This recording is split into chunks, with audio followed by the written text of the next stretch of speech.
Amante Padre Celestial, te agradecemos esta tarde porque nos has traído hasta aquí con vida, con salud, con la capacidad de pensar y de comunicarnos. Gracias, Señor, porque tenemos la seguridad de que tu Espíritu Santo está presente y tiene toda la buena voluntad de ayudarnos no solamente a escuchar bien y a mantenernos atentos, sino también a entender las cosas que solamente pueden ser entendidas cuando tenemos la mente de Cristo, porque las cosas espirituales solamente pueden ser entendidas espiritualmente. Danos la mente de Cristo, danos el deseo que Cristo tuvo siempre de escuchar tu palabra, para que así las cosas que leamos y estudiemos esta noche puedan llegar a ser parte de nuestro carácter preparado para recibirte. En el nombre bendito de Cristo Jesús. Amén. Esta noche vamos a repasar los versículos de la primera mitad de la lista que tenemos, los cuales entonces comienzan con Juan 15:5. Juan 15:5. Yo soy la vid, vosotros los pámpanos. El que permanece en mí y yo en él, este lleva mucho fruto, porque sin mí nada podéis hacer. Luego en Juan 5:30, las palabras de Cristo mismo en su naturaleza humana como la nuestra, él dice, no puedo yo de mí mismo hacer nada. Como oigo, juzgo y mi juicio es justo. ¿Por qué? Porque no busco mi voluntad, mas la voluntad del Padre que me envió. Romanos 5:20 nos recuerda la relación entre la ley, la gracia y cómo son el sustituto y el remedio para el pecado. Dice, la ley entró para que el pecado abundase, pero cuando el pecado abundó, sobreabundó la gracia. Gloria a Dios por esto. Luego viene Filipenses 2:5-8. Filipenses 2:5-8 que comienza con la palabra haya. La palabra haya quiere decir que ahí no había antes, por eso se desea que haya. Y también contiene el hecho de que somos nosotros los que tenemos que decidir. Ya existe, la mente de Cristo fue la mente con la cual él vivió y tuvo éxito sobre el pecado. Pero nosotros tenemos que permitirle que exista en nosotros. Y dice, haya pues en vosotros este sentir o este pensar que hubo en Cristo Jesús, el cual siendo en forma de Dios, no tuvo por usurpación ser igual a Dios, mas se anonadó a sí mismo, tomando forma de siervo, hecho semejante a los hombres. Y hallado en condición como hombre, se humilló a sí mismo, hecho obediente hasta la muerte y muerte de cruz. En un momento continuaremos de allí del versículo 9 en adelante. Por ahora vamos a Romanos 6:23, que nos recuerda que la paga del pecado es muerte, mas la dádiva quiere decir regalo, ¿verdad? Mas la dádiva de Dios es vida eterna en Cristo Jesús, Señor nuestro. Después de esto tenemos a Jeremías 29:11. Dios nos dice exactamente en qué piensa. Dice, porque yo sé los pensamientos que tengo acerca de vosotros. Dice Jehová, pensamiento de paz y no de mal, para daros el fin esperado. Él tiene un fin esperado para nosotros. Tal vez no lo veamos, tal vez creamos que la imagen del fin que tenemos nosotros es mejor que la de él. No, él tiene un fin para nosotros, un objetivo más alto que lo que nuestros pensamientos alguna vez puedan ser. Gálatas 5:6, la verdadera relación entre las obras y la fe. Dice, porque en Jesucristo ni la circuncisión vale algo, ni la incircuncisión, sino la fe que obra por el amor. La fe que obra por el amor. Hablaremos un poco de esto esta noche en nuestro tema. Y luego la definición de fe. que es como un parafraseo de Hebreos 11:1. Dice, porque la fe es el confiar o esperar que la palabra de Dios haga lo que ha dicho. Y el depender de que la palabra por sí misma haga lo que ha dicho. Cuando Dios habla, ya en eso lleva allí mismo la esencia de lo que Él ha mencionado. Así que no hay necesidad de recoger los ingredientes y mezclarlos y hacerles esto y lo otro. No, cuando Dios dice las cosas, enseguida ya están hechas. Y la fe es precisamente esperar y confiar que la palabra de Dios hará lo que ha dicho y depender de que esa palabra por sí misma hará lo que ha dicho. Entonces, ahora sí vamos a repasar la sección nueva de los versículos de memoria, que es de Filipenses 2, pero ahora vamos a seguir del 9 en adelante hasta el 13. Y dice, por lo cual Dios también le ensalzó a lo sumo y le dio un nombre que es sobre todo nombre, para que al nombre de Cristo se doble toda rodilla, de los que están en los cielos y de los que en la tierra y de los que debajo de la tierra. Y toda lengua confiese que Jesucristo es el Señor, a la gloria de Dios Padre. Por tanto, en conclusión de todo esto, por tanto, amados míos, dice el apóstol Pablo, como siempre habéis obedecido, no como en mi presencia solamente, sino mucho más ahora en mi ausencia. ¿Hacer qué? Ocupaos en vuestra salvación con temor y temblor. Eso no quiere decir que vamos a servirle a Dios por miedo, no. Quiere decir que vamos a permitir que lo que Él ha dicho y Él hace en nosotros se vea. Le vamos a permitir ser reflejos de la luz de Dios. Entonces eso lo vamos a hacer con reverencia, con seriedad. Ese es el temor y el temblor que habla allí. Y luego en el versículo 13 le pone el lacito y dice, porque Dios es el que en vosotros obra, así el querer como el hacer por su buena voluntad. Sigan repasando. De hecho, que vamos a dejar estos versículos todavía para este capítulo. Le vamos a añadir uno posiblemente la próxima semana, uno que ya varios de nosotros conocemos. Se los diré ahora por si acaso, especialmente si hay algunos de ustedes que van a estar viajando, lo puedan repasar. Es Salmo 119:11, que dice, en mi corazón he guardado tus dichos para no pecar contra ti. ¿Ok? Pero eso lo vamos a introducir más tarde. Por ahora, entonces, vamos a comenzar con el capítulo nuevo que se envió esta semana, capítulo 16. Es la cuarta parte de una serie de 4 presentaciones. Esta es la última parte de esa. La serie se llamaba Revisitando el 1888 y esta cuarta parte tiene como título Luz para nuestra generación. Este sermón fue presentado por primera vez el 21 de septiembre de 2013 por el hermano Cameron Scofield, que es el autor de este libro. Él hizo los sermones y alguien los escribió y los publicaron. Así que seguimos gozando de esa bendición. De hecho, estos fueron predicados en Australia. Así que la bendición para nosotros ha viajado desde bien lejos. Gloria a Dios que la ha protegido hasta llegar a nosotros. Comenzamos entonces en la página 221 con el capítulo 16. Jesús viene pronto, pero ¿cuándo vendrá? Depende mucho de su pueblo.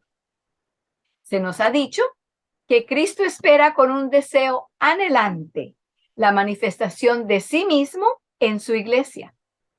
Cuando el carácter de Cristo sea perfectamente reproducido en su pueblo, entonces Él vendrá para reclamarlos como suyos. Estas palabras vienen del libro Palabras de Vida del Gran Maestro, página 47. Con este estudio cerramos nuestra pequeña serie revisitando el 1888. Hemos examinado en los 3 últimos estudios algunas porciones del mensaje que Dios mandó a través de Jones y Wagner. También hemos visto algunos de los problemas presentados en aquel tiempo, dando como resultado el rechazo de sus escritos hasta hoy. Y yo agregaría allí el rechazo por la gran mayoría, no por todos, pero la gran mayoría. Mi oración es que el último estudio de esta serie no sea el final del tema. Y me encanta la forma en que lo dice aquí, porque no es solamente para la congregación que estaba escuchando el sermón allá en el 21 de septiembre del 2013. Para nosotros es el mismo deseo, que esta serie no sea el final del tema, sino que en su lugar seamos inspirados a empezar a estudiar por nosotros mismos este preciosísimo mensaje que fue introducido en 1888 y en los años subsecuentes. Como vimos en nuestro último estudio, este era un mensaje que lograría una gran obra en muy poco tiempo. Así que, grande obra, corto tiempo.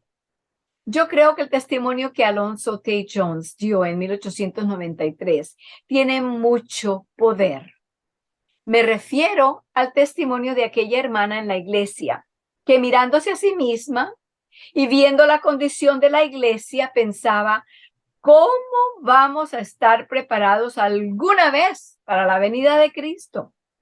Pero cuando escuchó el mensaje de 1888, encontró la respuesta al problema que todos tenemos hoy día también. ¿Qué fue lo que encontró? Leamos en los boletines de la Conferencia General de 1893, capítulo 15. Dice, siendo que es Él mismo, Jesús mismo, quien nos pone el ropaje, nos viste, nos da el carácter, preparándonos así para el juicio y para el tiempo de angustia, comprendía ahora que el Señor podría regresar con la prontitud que él deseaba. ¿Un año? ¿3 años? ¿3 meses? ¿Una semana? No podemos limitar a Dios. Si un día delante de Dios es como 1000 años y 1000 años como un día, esto viene de 2 de Pedro 3:8, entonces Él puede realizar en un solo día la obra de toda una vida de preparación en usted y en mí, si necesita hacerlo así para salvarnos. Pero limitamos mucho a Dios al no creer lo que Él ha escrito. Aquellos hermanos en 1888 solo necesitaban 1 o 2 años para estar listos para ser trasladados. Cuando el mensaje sea reavivado nuevamente hoy, no se nos garantiza que tengamos todo ese tiempo para poder prepararnos. Leamos lo que nos dice en el libro Primeros Escritos, página 67. Y si tienen su artículo allí al frente, su capítulo, por favor leamos juntos. Recuerden mantener sus micrófonos apagados. Leamos. Dijo el ángel, negaos a vosotros mismos. En otras palabras, negad el yo. Debéis avanzar con rapidez. Algunos de nosotros hemos tenido tiempo para llegar a la verdad, para avanzar paso a paso. Y cada paso que hemos dado nos ha fortalecido para tomar el siguiente. Pero ahora el tiempo está casi agotado. Y lo que hemos tardado años en aprender, ellos, los nuevos conversos, tendrán que aprenderlo en pocos meses. Ese es uno de los puntos. Y aquí viene el punto número 2. Tendrán también que desaprender muchas cosas y volver a aprender otras. Quisiera añadir que esto no es solamente para los conversos que estén entrando ahora, que estén aprendiendo ahora por primera vez recibiendo esta luz. Nosotros que hemos estado andando en este camino tal vez por muchos años, por décadas, tenemos siempre que estar dispuestos a las dos cosas, que tenemos mucho que aprender en corto tiempo y que tenemos mucho que desaprender. Porque muy fácilmente, así como cuando plantamos un jardín, ponemos, escardillamos, hacemos los surcos, le echamos el agua, el abono y luego ponemos las semillas y esperamos hasta que las semillas germinan y luego nos empezamos a dar cuenta que no solamente están saliendo las matitas de las semillas que nosotros plantamos, sino que hay otro poco de matitas que también están saliendo. Y generalmente esas otras matitas son hierba mala. Y esas crecen rápido. Y apagan y cubren el resto, las ahogan. Nosotros tenemos que estar pendientes también, porque como dijo Jesús cuando hablaba del mismo problema, dijo, un enemigo ha hecho esto. Y en realidad tenemos que estar pendientes, porque el enemigo trabaja todo el tiempo. Con esto no quiero darle crédito al poder del enemigo. No es eso lo que estoy haciendo, porque tenemos que reconocer que el enemigo es fuerte y que nosotros no podemos hacerle frente nosotros mismos. Por nosotros mismos. Pero tenemos que reconocer que el enemigo por toda fuente alrededor nuestro, por la sociedad en que vivimos, por la forma en que el mal se va acrecentando a diario, estamos todo el tiempo siendo asediados, debería decir, creo que esa es la palabra correcta, por toda clase de pecado, de tentación, de malas costumbres, hábitos que nosotros ni siquiera hemos pensado que alguna vez vayamos a querer tenerlos. De repente nos encontramos con que estamos como echando para ese lado en vez de seguir por donde íbamos. Entonces tenemos que estar listos, dispuestos a desaprender lo que hayamos aprendido en contra de lo que Dios nos enseña. Seguimos leyendo, estamos en la página 222. Después del segundo párrafo, dice, no son años, son meses apenas. No contemos con que tenemos todavía tantos años. No sabemos cuándo viene Cristo. Pero no debemos tampoco decir, bueno, quién sabe, de pronto se demora otros 300 años. Muy bien, tal vez, pero ¿voy a durar yo 300 años? ¿Tenemos garantía usted y yo de que vamos a vivir pasados los próximos 5 minutos? No. Así que siempre debemos contar con el hecho de que nuestro tiempo es corto. En el libro El conflicto de los siglos, página 597, Elena de White describe el tiempo cuando la lluvia tardía es derramada y el pueblo de Dios avanza dando el fuerte pregón. Ella dice así, leamos juntos. A pesar de los poderes coligados contra la verdad, un sinnúmero de personas se alistarán en las filas del Señor. Yo digo amén a esa declaración. Un gran número de personas aún no han sido llamadas para salir del mundo y de otras creencias e iglesias. ¿Cuándo sucederá esto? Cuando la palabra de Dios vaya con poder. Cuando la lluvia tardía se derrame, lluvia tardía se está refiriendo al poder del Espíritu Santo. Cuando se derrame sobre el pueblo de Dios, una gran cantidad de personas tendrá solo unos pocos meses para estar preparados y listos para ser trasladados. Cuando nosotros mismos permitamos que Él nos tenga listos, entonces se derramará el Espíritu Santo. Dios no puede arriesgarse a darle el Espíritu Santo a un pueblo, a unas personas que no estén listos para recibirlo. Porque esto sería lo equivalente de darle a un niño de 8, 9 meses, 10 meses que está comenzando a caminar, darle un cuchillo para que lo lleve en la mano. Una locura.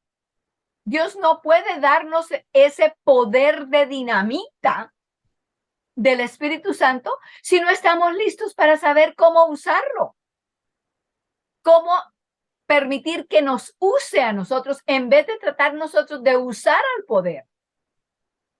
Dios tiene que prepararnos para esto. Así que cuando hablamos del Espíritu Santo, hablamos como que si tuviéramos que rogar y rogar y pedir que el Espíritu Santo venga. No, lo que tenemos que pedir es que permitamos que seamos alistados, preparados para recibirlo. El Espíritu Santo está como quien va a comenzar una carrera, listo a que nosotros le digamos que sí para enseguida llegar. Seguimos leyendo. Es de extrañar entonces que haya un mensaje para nosotros hoy que incluso sea más claro y más simple que lo que les fue dado en 1888. Hablando de esto de que permitirle a Dios que nos prepare.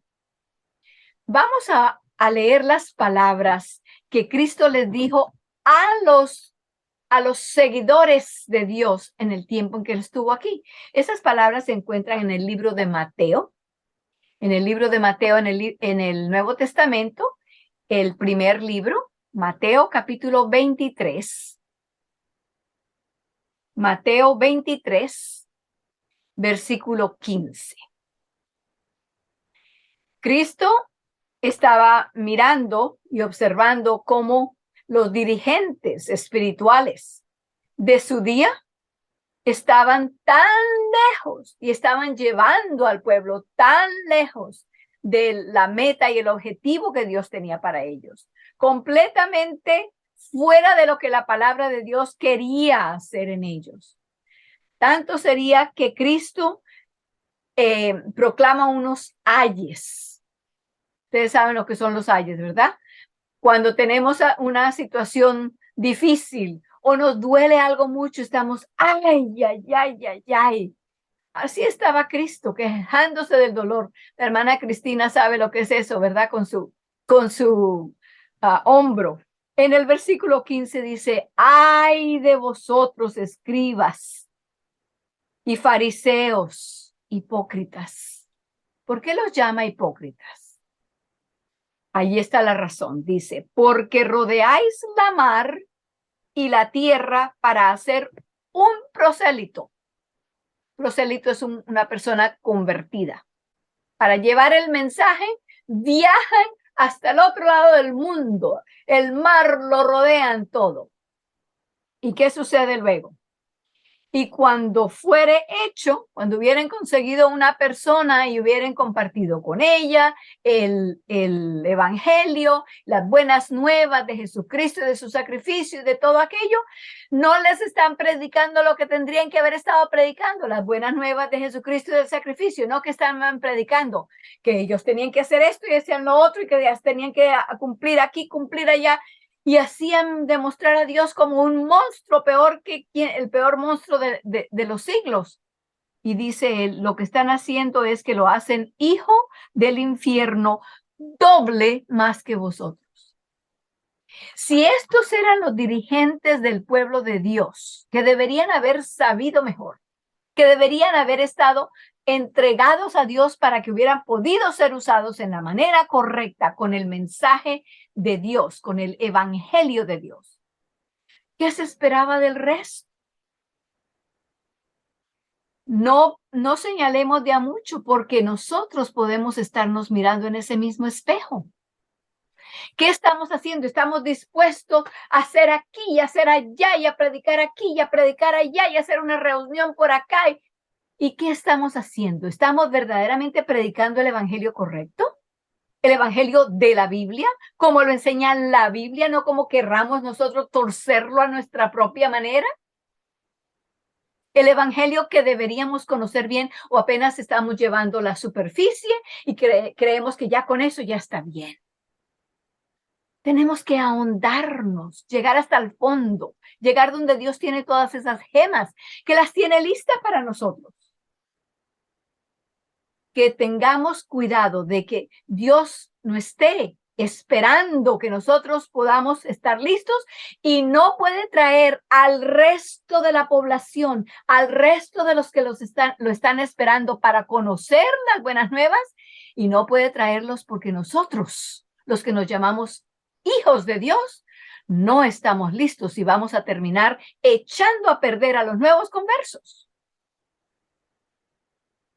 eso pone sobre nosotros una responsabilidad, no una responsabilidad por nosotros mismos, una responsabilidad de usar el libre albedrío que Dios nos ha dado para escoger entregarnos a Dios. Es de la única manera que Él puede hacer el trabajo en nosotros y prepararnos para que el Espíritu Santo caiga sobre nosotros y salgamos afuera a predicar. No nos esperemos hasta que veamos a los demás. Pero necesitamos que el Espíritu Santo nos use, seamos 1, seamos 2, seamos 5, sean 100. No miremos el número, permitámosle que nos use a nosotros individualmente. Seguimos leyendo, estamos en la página 222. Y había leído, voy a volver a leer ese párrafo pequeño, comienza, es de extrañar entonces que haya un mensaje para nosotros hoy que incluso sea más claro y más simple de lo que le fue dado en 1888. Veamos en el libro Palabras de Vida del Gran Maestro, página 98. Si tienen sus capítulos, podemos leer juntos. Asegúrense de que sus micrófonos están apagados. Leamos. En cada época hay un nuevo desarrollo de la verdad, nueva aplicación, en otras palabras. Un mensaje de Dios al pueblo de esa generación. Es una comprensión más profunda. El mensaje de Dios no cambia, es el mismo. Se sigue agrandando, se sigue ahondando, sigue creciendo, pero es el mismo. Luego sigue diciendo. Las viejas, tengo que leer unas 2 líneas antes del resto de esa cita. Dice, ya no somos la generación de 1888. Somos varias generaciones después. Después, y hay un mensaje de Dios para la gente de esta generación. Sin embargo, ella dice, y ahora volvemos a leer juntos en la cita, dice, las viejas verdades son todas esenciales. La nueva verdad no es independiente de la vieja, sino un desarrollo de ella. Es únicamente comprendiendo las viejas verdades como podemos entender las nuevas. ¿Cómo se puede entender la verdad nueva si no hay la base? Esto cae de su peso, ¿verdad? Ocurre así en todo otro campo también. No podemos aprender a sumar y restar y multiplicar y dividir si no conocemos los números, si no sabemos el valor de ellos. Lo mismo ocurre con la lectura y la escritura. No podemos leer un libro ni podemos escribir si no conocemos las letras. Lo mismo sucede con la palabra de Dios. No esperemos que vamos a comenzar con cálculo cuando no sabemos sumar y restar. No esperemos empezar por el desarrollo y el crecimiento de la palabra de Dios si no hemos querido o no sabemos las cosas simples del fundamento. Comencemos por el principio. Seguimos en la página 222 todavía. Cuando entendamos correctamente las viejas verdades, reconoceremos y comprenderemos la nueva. Solamente cuando conozcamos el mensaje de 1888 por nosotros mismos, apreciaremos el mensaje para nuestro tiempo. Solamente cuando comprendamos un mensaje que podía preparar al pueblo de Dios en un periodo de 1 o 2 años, podremos comprender y entender un mensaje que lo puede hacer en pocos meses. Página 223. Hay una declaración con la que estamos muy familiarizados y a menudo nos gusta referirnos y confiarnos de ella. Y dice así: la santificación es la obra de toda la vida. No voy a argumentar y a decir que eso no es cierto, pero quiero que pensemos un momento en esa oración que acabo de leer allí. La santificación es la obra de toda la vida. Pero quiero que pensemos en esto de esta manera. ¿No es así también la obra de toda la vida respirar? Desde que nacemos y comenzamos a respirar, el resto de nuestra vida tenemos que respirar. Así que respirar también es la obra de toda una vida. Esto viene, esa cita viene de Palabras de Vida del Gran Maestro, página 45. Ahora vamos a ver el otro lado de esa frase. Dice, pues siento mucho recordarles que no tenemos toda una vida para ser santificados. Sí, porque lo que hacemos entonces es que decimos, como la santificación es la obra de toda una vida, entonces no esperen, ni voy a esperar yo tampoco ser santificada hasta que ya no esté por allá, a ver si llego a los 90, a ver si llego a los 120, a ver si llego a los 150. No, entonces voy a estarle pidiendo al Señor, no, que todavía no, porque no he llegado todavía ya. Esto no es un asunto de un curso en el que tenemos que terminar con un diploma en la mano. La santificación no es un diploma. Es un estado y un estilo de vivir diariamente. Así que hoy somos santificados, mañana somos santificados, así como estamos respirando, así somos santificados. Sigo leyendo. Es posible que incluso nosotros mismos seamos ignorantes de la salvación, como aquellos que escucharán la verdad en los últimos momentos de gracia. Tal vez nosotros mismos tengamos mucho que aprender y desaprender también en solo pocos, cortos meses. Todos estamos necesitados de un mensaje que acortará la obra de Dios en justicia. Romanos 9:28. Un mensaje que nos prepare en muy poco tiempo, tanto para el tiempo de angustia que se aproxima como para ser trasladados.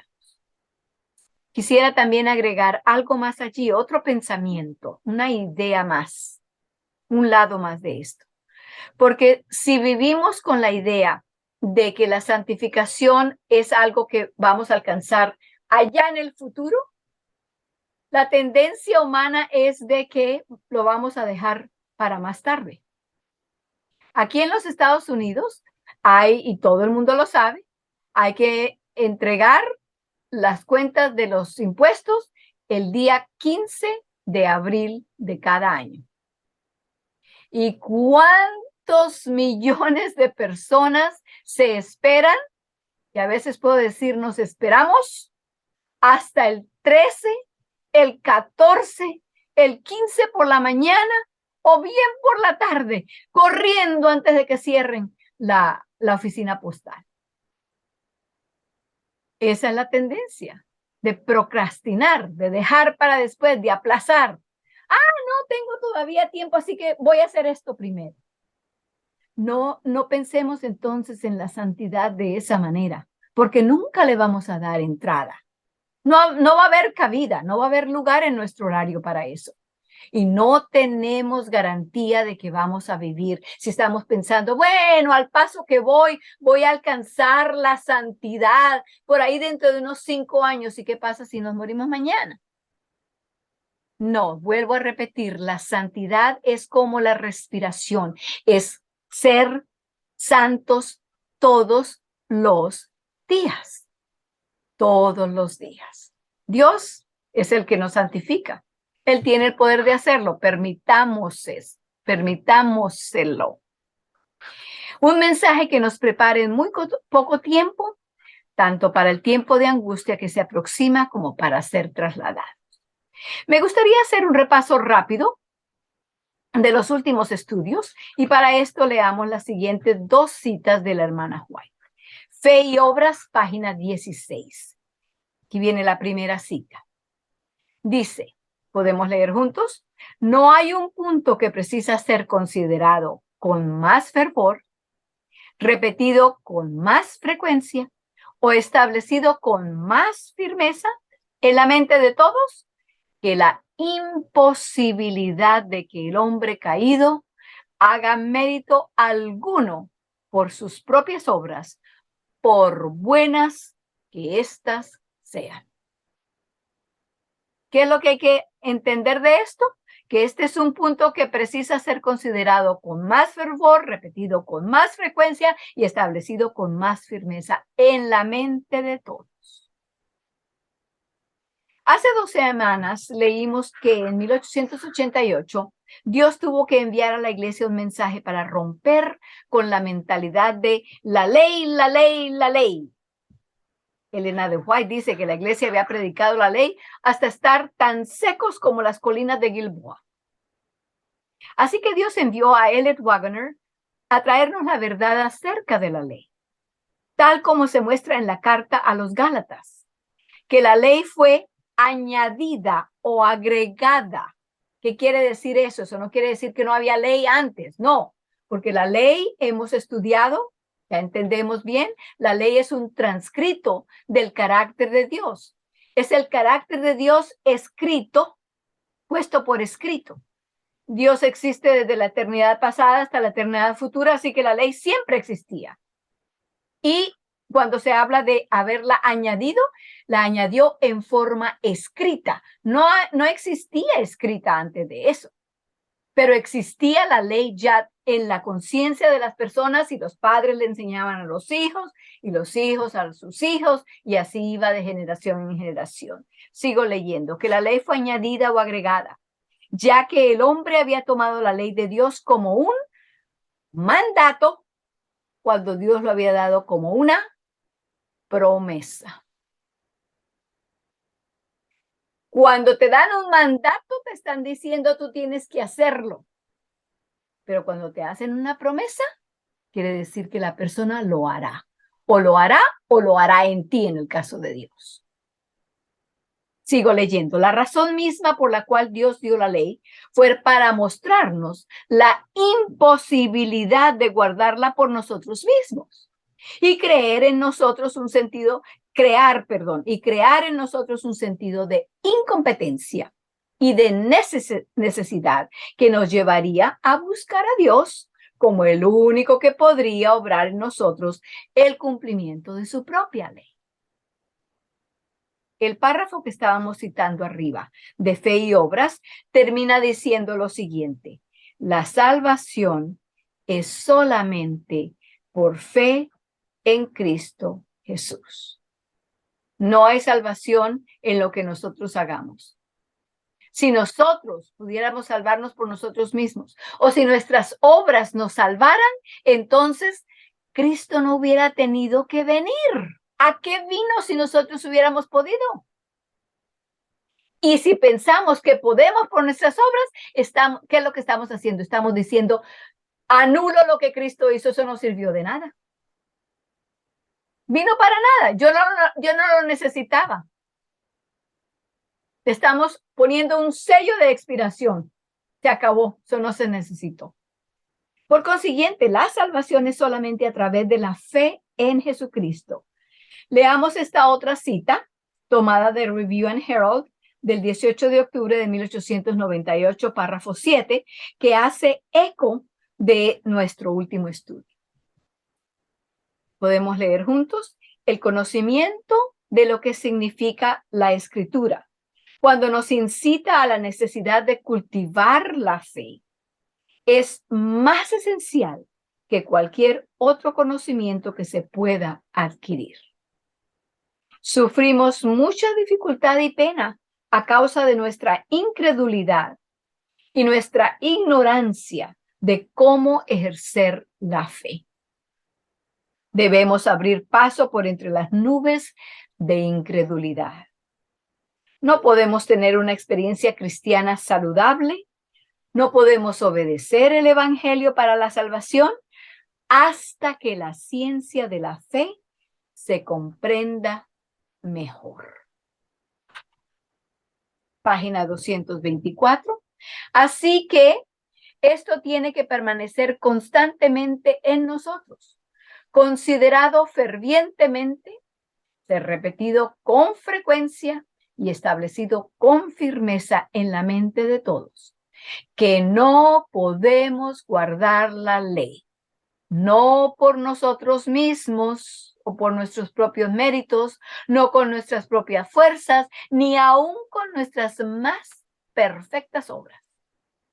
Entonces, esto nos lleva a la necesidad de entender qué es fe, así como también la importancia de comprender su ciencia. Y este es el mensaje que Dios estaba tratando de transmitir en 1888, buscando preparar a un pueblo que estuviera listo para Cristo y que avanzara solamente por medio de la fe en Jesucristo. Creo que hoy no somos nada diferentes en comparación a aquel pueblo de aquel tiempo. Cuando la ley de Dios viene a nosotros y nos dice, quiero justicia, muchos de nosotros le respondemos diciendo, solo espera un momento, ya casi lo logro. Y luego nos excusamos de manera diferente, diciendo, la santificación es la obra de toda la vida. Por lo tanto, por favor, señor ley, deme una vida entera y lo tendré todo arreglado, todo en regla. Por favor, por favor, por favor, no deje que el mundo se acabe todavía. Regrese cuando esté en mi lecho de muerte y estaré listo y sellado. Pero mientras tanto, seguiré haciendo lo mejor que pueda. Esta era la mentalidad de la iglesia en 1888. Y tristemente, esa es la misma mentalidad que muchos cristianos tenemos hoy día. Voy a leer un párrafo más. La siguiente lectura viene de los boletines de la Conferencia General de 1893, capítulo 18, por Alonzo T. Jones, y dice, alguno dirá, desde luego que no lo he alcanzado, pero hice lo mejor que podía. Pero la ley le responderá, eso no es lo que yo pido. No pido lo mejor que puedes hacer. Pido perfección. De todos modos, lo que busco no es tu obrar, sino el de Dios. No es tu justicia, tu buen obrar o tu rectitud lo que pido. Lo que pido de ti es la justicia o el buen hacer o rectitud de Dios. No es tu obrar lo que busco. Busco el obrar de Dios en tu vida. Como hemos dicho muchas veces, volvemos a repetir aquí para completar este pensamiento.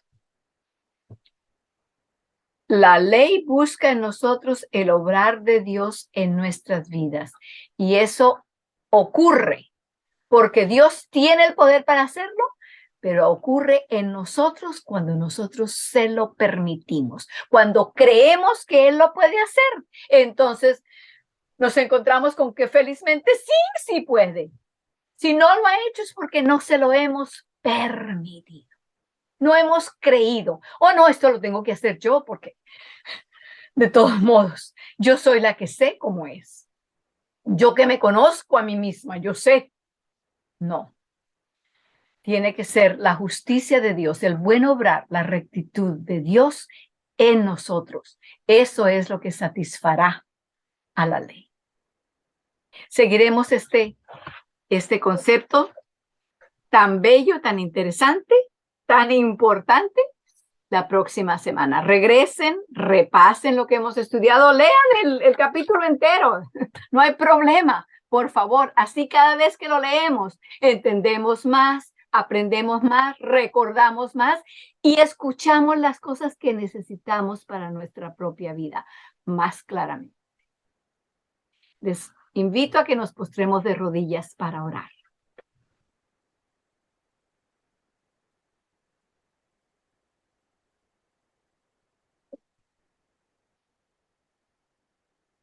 Oremos. Amante Padre Celestial, qué alegría saber que tu palabra tiene todo el significado y definiciones de cada cosa que has dicho, de tal manera que al estudiarla, tú nos vas mostrando lo que tu palabra dice. No tenemos que ir a conseguir una enciclopedia que nos enseñe lo que es. Encima de esto, tenemos también al Espíritu Santo, que abre nuestra mente, nos enseña, nos ayuda a ver claramente lo que a primera vista no hayamos podido ver.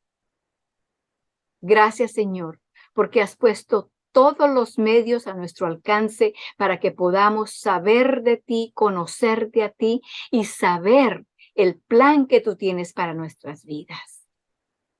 Verdaderamente que como repetimos esta noche de Jeremías 29:11, porque yo sé los pensamientos que tengo acerca de vosotros, dice Jehová, pensamientos de paz y no de mal, para darte un fin, un futuro esperado, el plan que yo tengo para ti. Ayúdanos, Señor, a permitir que tú lo hagas, en vez de seguir allí tratando lo mejor que podemos, y lo mejor que podemos no son más que trapos sucios. Gracias, Señor, por amarnos tanto, por tu paciencia y tu misericordia hacia nosotros y nuestras familias. Ayúdanos a creer, Señor. Creemos, ayuda nuestra incredulidad. Por el nombre bendito de Cristo Jesús. Amén.